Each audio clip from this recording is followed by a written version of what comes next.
আরো জোরে বলেন লাভ না ক্ষতি? যারা কথা বললেন না তারা ভাবতেছেন ক্ষতি হবে। আমি একটা কথা বলি আপনাদের, একটা কথা বলে এই আয়াতের তাফসীরের দিকে আমি যাব। আসলে আমরা গ্রামের ভিতরে একটা জিনিস বেশি পালি, যেটাকে আমরা মুরগি বলে থাকি। কি বলে থাকি? আর আমাদের এই এলাকায় পূব এলাকায় বলে কুরকা। কি না বলে? আপনারা কি বলেন? কুরকা। কি বলি আমরা? তাহলে আমরা যে মুরগি পালি বা কুরকা পালি, এই মুরগির বাচ্চা জন্ম দেওয়ার জন্য, বাচ্চার বংশ বৃদ্ধি করার জন্য আমরা কি করি? মুরগির ডিমগুলো, মুরগিকে একটা নির্দিষ্ট জায়গার মধ্যে, বাসার মধ্যে ডিমগুলো রেখে ওই মুরগিটাকে ওই জায়গার মধ্যে রাখা হয়। সে ওই ডিমগুলোকে যখন সুন্দর করে তা দেয়, তা দিলে পরে ওই ডিম থেকে বাচ্চা বের হয়। কথা বলেন ঠিক না ঠিক? আর আওয়াজ উঠবে ঠিক না ঠিক? আমি এর থেকে আপনাদের একটা মেসেজ দিব। আমরা যারা এখনো মাহফিলের প্যান্ডেলে আসতেছি না, মাহফিলের প্যান্ডেলে বসতেছি না, তাদেরও এখানে কিছু বোঝার আছে, কিছু নসিহত আছে। আমি এই জন্য কথাটা বলতেছি। তাহলে যেই মুরগির ডিমগুলো দেখবেন মুরগির পাখার নিচে থাকে, এই মুরগির ডিম থেকে বাচ্চা বের হয়। কথা বলেন ঠিক কিনা? আরো জোরে বলেন ঠিক না ঠিক? তাহলে এর ভিতর থেকে ডিম বের হয়। কিন্তু আমরা লক্ষ্য করলে দেখতে পাই যে কয়েকটা ডিম মুরগি পাখা দিয়ে ধারণ করে রাখার পরও মুরগির পাখার এরিয়ার বাইরে রয়ে যায়। এই ডিম থেকে কি বাচ্চা বের হয়? কথা বলেন হয়? কারো বাড়িতে হয়েছে নাকি? হয় না। তাহলে এই ডিমটা থেকে যখন বাচ্চা বের হয় না, এই ডিম থেকে, ডিমটা তো ভেজে খেলে খুব সুন্দর স্বাদ হয়। কথা বলেন? খুব সুন্দর স্বাদ লাগবে না? খুব টেস্টি হবে, টেস্টফুল হবে? হয় না। তাহলে এই ডিমটা যদি আমরা ভেঙে ফেলি তাহলে আমাদের কি উপকার হয়? এই ডিমটা ভাঙার পরে দেখবেন ওই বাসার ভিতরে আর থাকা যায় না। তাহলে আমরা এই ডিমটা কি করে যত্ন করে আমাদের ভিতরে যে বাড়িতে যে আলমারি আছে, শৌকেস আছে, এর ভিতরে যত্ন করে রেখে দেই। কথা বলেন ঠিক না ঠিক? রাখি না? তাহলে আমরা কি করব? এই ডিমটাকে আমরা নিরাপদ দূরত্বে নিক্ষেপ করে দেই। কথা বলেন ঠিক না ঠিক? তাহলে যেই ডিমটা মুরগির পাখার নিচে আসলো, ডিমের ভিতর থেকে বাচ্চা জন্ম নিল, এই ডিমটা হলো পজিটিভ, ভালো। আর যেই ডিমটা মুরগির পাখার নিচে আসে না, আর ওই ডিম থেকে বাচ্চাও বের হয় না, এটা হলো পচা ডিম। কি ডিম? আরো জোরে বলেন। তাহলে আজকে আমরা বুঝবো যারা মাহফিলের ভিতরে বসেছে এরা হলো বাবা মায়ের সার্থক সন্তান। জোরে বলেন ঠিক না ঠিক? আর যারা এখনো মাহফিলের প্যান্ডেলের বাইরে ঘোরাফেরা করতেছে এদেরকে আপনারা কি বলবেন? কথা বলেন, কি বলবেন? আরো জোরে। বাজারে ঘোরে, দোকানের বাইরে, জোর হলো না, বাইরে গেলে, প্যান্ডেলের বাইরে, চায়ের দোকানে, পায়ের দোকানে, আরো জোরে। তাহলে আমরা পচা ডিম হবো না ভালো ডিম হবো? কথা বলেন, পচা ডিম হবো না ভালো ডিম হবো? আমার ভাইয়েরা যারা এখনো মাহফিলের প্যান্ডেলে আছেন, আপনাদের জন্য এটুকুই যথেষ্ট। আপনারা যদি বুদ্ধিমান হন তাহলে আর পচা ডিমের দলে থাকবেন না, আল্লাহর কোরআনের মজলিসে জান্নাতের বাগানে এসে বসে যাবেন। কথা বলেন ঠিক কি না? আর যারা বুঝতে পারবেন না, বুঝবেন ওটা পচন ধরতে ধরতে এমন পচা হয়ে গেছে, ওটা ভেজে খাওয়াও সম্ভব নয়, ওটা কি বাইরে নিক্ষেপ করে দেওয়া ছাড়াও সম্ভব। এই জন্য ভাইয়েরা আমার, এখনো যারা বাইরে ঘোরাফেরা করতেছেন, মাহফিলের প্যান্ডেলে এসে বসে যান। আল্লাহ পাক আমাদেরকে এই মাহফিলের ওসিলায় কিয়ামতের ময়দানে নাজাত দান করবেন ইনশাআল্লাহ। সকলে বলে আমিন। ইমানদার মুসলমান আল্লাহর গোলাম, আমি আপনাদের সামনে একটা আয়াতে কারিমা তেলাওয়াত করেছি। আল্লাযিনা ইযা আসাবাতহুম মুসিবাতুন ক্বালু ইন্না লিল্লাহি ওয়া ইন্না ইলাইহি রাজিউন। বলেন সুবহানাল্লাহ। আমরা এই দোয়াটা না কখন করি? আরো জোরে বলেন, কখন করি? এটা কিসের দোয়া? আরো আওয়াজ হবে, কিসের দোয়া? আপনারা মনে হয় আমার কথা বুঝতে পারতেছেন না। কিসের দোয়া এটা? মানুষ মরার দোয়া। এটা কি কোরআন হাদিসের কোন জায়গায় লেখা আছে মানুষ মরার দোয়া?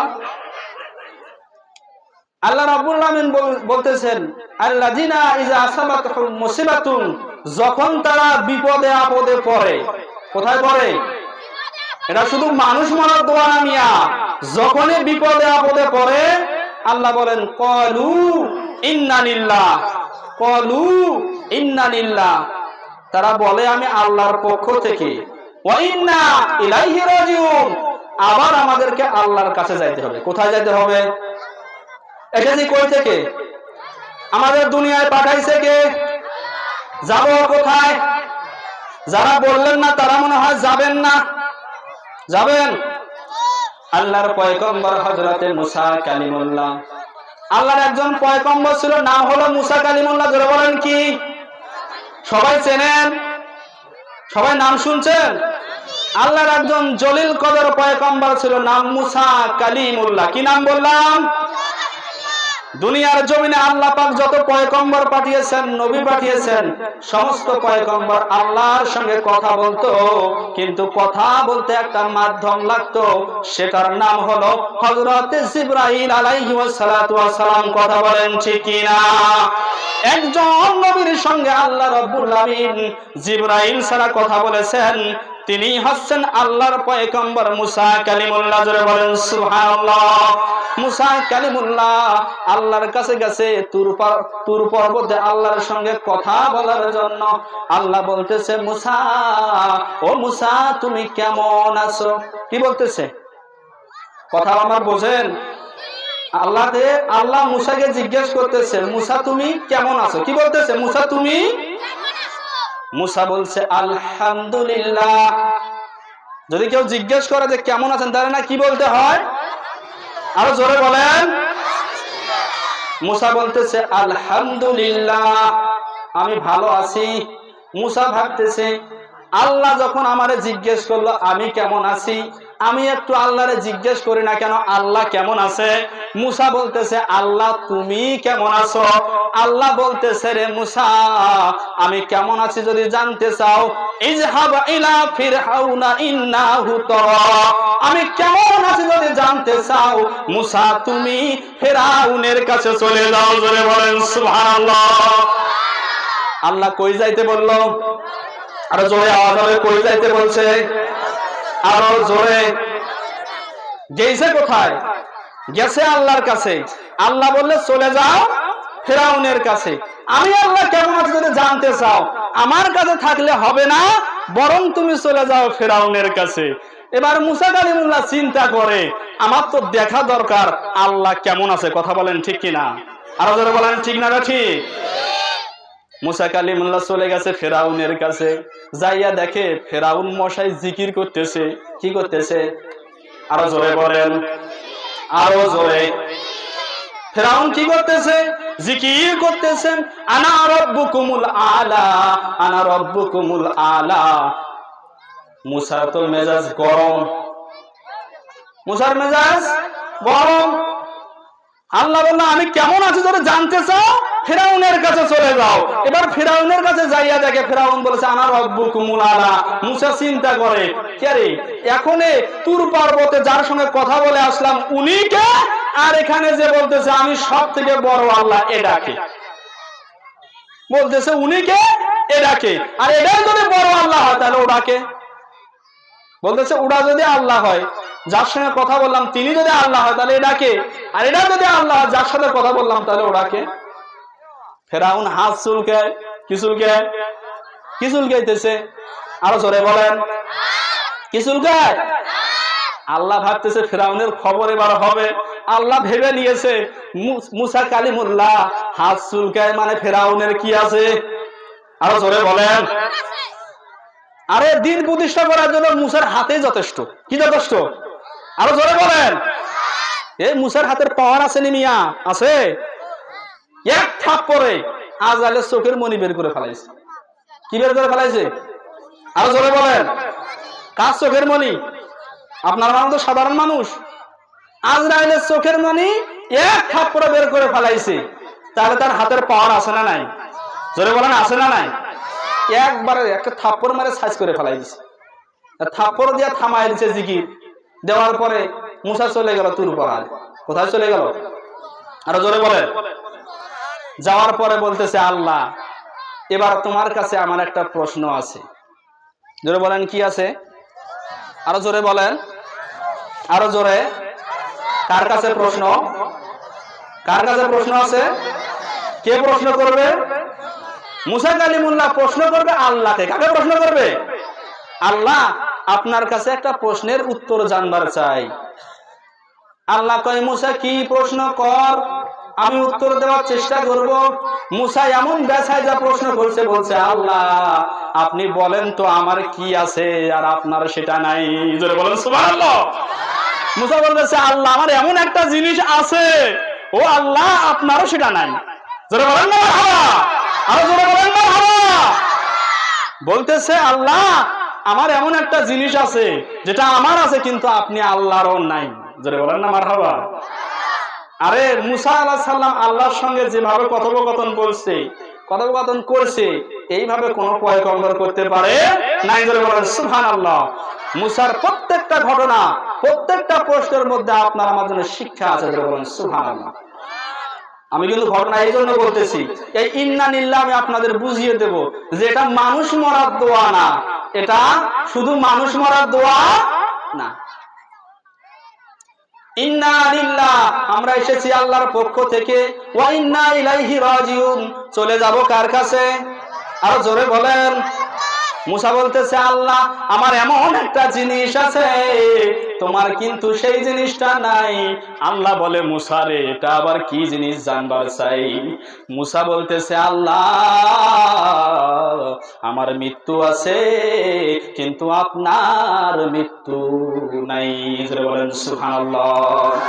আল্লাহর মৃত্যু আছে, কথা বলেন। 50 বছর আল্লাহর হায়াত, 100 বছর, 1 কোটি বছর, আল্লাহর মৃত্যু আছে। মুসা বলতেছে আল্লাহ আমার মৃত্যু আছে কিন্তু আপনার মৃত্যু, কথা সত্য না মিথ্যা? আরো জোরে বলেন। আল্লাহ বলছে দেখা যায়, আল্লাহ ভাবছে কি রে মুসা কি আমার থেকে ধনী হয়ে গেল? মুসা কয় মুসার কাছে যা আছে আমি আল্লাহর কাছেও তাই নাই। কিন্তু মুসা কি বলতেছে? আল্লাহ আমার মৃত্যু আছে কিন্তু আপনার মৃত্যু। আল্লাহ এবার মুসারে প্রশ্ন করতেছে, মুসারে মৃত্যুকে তুমি কেমন হিসাবে নাও, কেমন ভাবে মৃত্যুকে তুমি নাও? মুসা বলতেছে আল্লাহ এই দুনিয়ার জমিনে যত নিয়ামত আপনি দিয়েছেন, সমস্ত নিয়ামতের শ্রেষ্ঠ নিয়ামত আমি মৃত্যুকে মনে করি। বলেন সুবহানাল্লাহ। আল্লাহ বলে মুসা তোমার মেজাজ ঠিক আছে কি? ঠিক আছে? বলেন না বাবা। আরে আল্লাহ আর মুসার মাঝে যে মজার মজার কথা হয়, অন্য নবীর মধ্যে তেমন কথা হয়? আল্লাহ বলেছে মুসা কি কইতেছো, তোমার কি মেজাজ ঠিক আছে, হুশ আছে? আরে মৃত্যুর কথা শুনলে তো মানুষ পালায় নিয়া, মৃত্যুর কথা শুনলে মানুষ ডরায়, আর তুমি বলতেছো যে মৃত্যুকে আপনি আমাকে যত নিয়ামত দিয়েছেন সমস্ত নিয়ামতের থেকে উত্তম নিয়ামত আমি মৃত্যুকে মনে করি। জোরে বলেন মারহাবা, আর জোরে বলেন মারহাবা। আল্লাহ বলে কে মুসা মৃত্যুকে তুমি যে এত উত্তম নিয়ামত মনে করো, কি জন্য মনে করো আমারে একটু বলো, কি জন্য মনে করো আমারে একটু বলো। মুসা বলে আল্লাহ এর 3টা কারণ আছে। কয়টা কারণ? জোরে বলেন। মুসা বলে আল্লাহ এর কারণ যদি জানতে চাও 3 কারণে আমি মুসা মৃত্যুকে সমস্ত নিয়ামতের উত্তম নিয়ামত মনে করে। জোরে বলেন সুবহানাল্লাহ। এই 3টা কারণ আমাদের জানার প্রয়োজন আছে না নাই? আরো জোরে বলেন। সবাই শুনবেন, বলবেন তো সবাই, ওঠাউঠি করবেন। কারা কারা উঠবেন একটু হাত তুলে আল্লাহকে দেখান। ওই যে কয়েকজন মুরব্বী হাত উঠেছি, কি আপনারা কি আমার রেখে উঠে যাবে? উঠে যাবেন? 2-4টা কথা বলি না কেন শোনেন। যদিও আমি এলাকার ভাই, আপনাদেরই ভাই, তবু 2-4টা কথা আজকে কভার চাই। শুনতে রাজি আছেন? রাজি আছেন ইনশাআল্লাহ?